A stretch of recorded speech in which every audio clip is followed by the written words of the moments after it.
কর্মী, উনি একজন মা হিসাবে ওনার দুটো কথা শেয়ার করবেন আপনাদের সাথে। নমস্কার সবাইকে।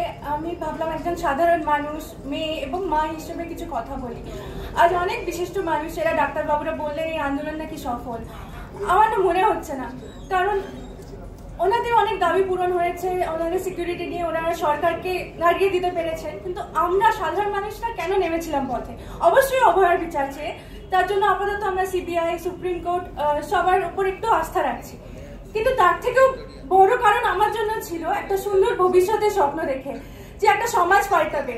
মানুষ এরপরে কোনো অন্যায়, যত ছোট অন্যায় হোক, করার আগে ভাববে দুবার, যে এই যে এত সাধারণ লাখ লাখ মানুষ রাস্তায় আছে, এত প্রতিবাদ করছে, এরা যদি জানতে পারে যে আমি এই অন্যায়টা করেছি, এরা আমাকে ছেড়ে দেবে না। কিন্তু এই 50 দিন পরেও সেটা কি সত্যি হলো? আজকে নিউজ পেপারে সকালে খুলতেই দেখলাম হুগলিতে একটা স্কুলে একজন টিচার নাকি স্টুডেন্টকে খাতা দেখানোর নাম করে আলাদা ঘরে নিয়ে গিয়ে তাকে অশ্লীলভাবে ছুঁয়েছে। তার বুক কাঁপলো না একবারের জন্য? যে লাখ লাখ মানুষ যদি জানতে পারে তার কি হাল হবে? অ্যাটলিস্ট সেই ছোট্ট মেয়েটা তো এটুকু অ্যাওয়ারনেস তার হয়েছে যে সে জানে যে এটা একদিন অনেক বড় হতে পারে, তার সাথে আরো ভয়ঙ্কর কিছু হতে পারে, এটা শুধু একটা ছোঁয়া নয়। এটুকু অ্যাওয়ারনেস অ্যাটলিস্ট সে বুঝেছে যে হ্যাঁ, এই প্রতিবাদটা করা দরকার। কিন্তু সবাই পারে না। একইভাবে আজকে আরেকটা ঘটনা, বাড়ির পরে একজন গৃহ শিক্ষক, সে মেরে ফেলার হুমকি দিয়ে মেয়েটাকে রেপ করেছে। একটু আগে কেউ বলছিলেন ইন্টারনাল থ্রেট। এই ইন্টারনাল থ্রেটটাই সব থেকে ডেঞ্জারাস, হয়তো যাদের উপর সব থেকে নির্ভর করি, শিক্ষক, গৃহ শিক্ষক, মেবি আত্মীয় পরিজন, প্রতিবেশী, তারাই হয়তো সব থেকে বেশি এক্সপ্লয়েট করে, সুযোগ নেয় আমাদের। তাই আমাদের সবার দায়িত্ব শুধু রাস্তায় নেমে প্রতিবাদ করলে হবে না। আমি শিওর এই মেয়েরা নিশ্চয়ই তাদের বাবা মা না হোক, তার বন্ধু বান্ধব কাউকে একটা বলেছিল যে এরকম একটা কিছু ঘটছে, তাকে কুপ্রস্তাব দিচ্ছেন তার গৃহ শিক্ষক। সে যদি এতটুকু অ্যাকশন নিত, হয়তো এটা অ্যাভয়েড করা যেত। তাই শুধু রাস্তায় নামলে হবে না, আমাদের সবসময় আমাদের চারপাশে সবসময় সজাগ থাকতে হবে। রাস্তাঘাটে আমরা মোবাইল ফোনের স্ক্রিনে আটকে থাকলে চলবে না।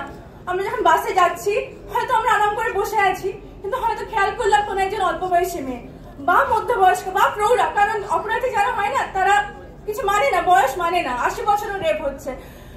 হয়তো একজন মহিলা খুব অস্বস্তিপূর্ণ ভাবে দাঁড়িয়ে আছে, কোনোভাবে হয়তো পেছন থেকে কেউ তাকে এমন ভাবে টাচ করছে।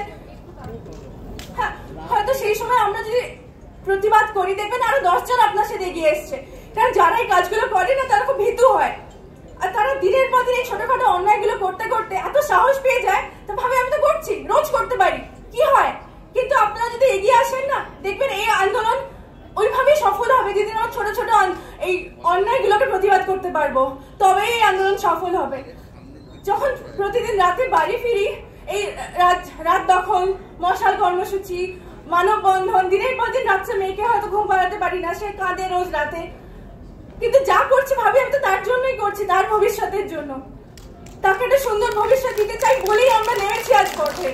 কিন্তু সবাই যদি ছোট ছোট আমাদের কন্ট্রিবিউশন না করি, যদি গর্জে না উঠি, এমনকি আপনার পাড়াতে যদি কোনো ছেলে কটূক্তি করে না, সেটারও প্রতিবাদ করবেন, কারণ জানবেন সেটা অন্য কোনোদিন একটা কুপ্রস্তাব হতে পারে, কোনোদিন অ্যাসিড অ্যাটাক হতে পারে, কোনোদিন রেপও হতে পারে। কারণ এইভাবেই একটা বড় অপরাধ ঘটায় সে, যখন সে সাহসটা পেয়ে যায়।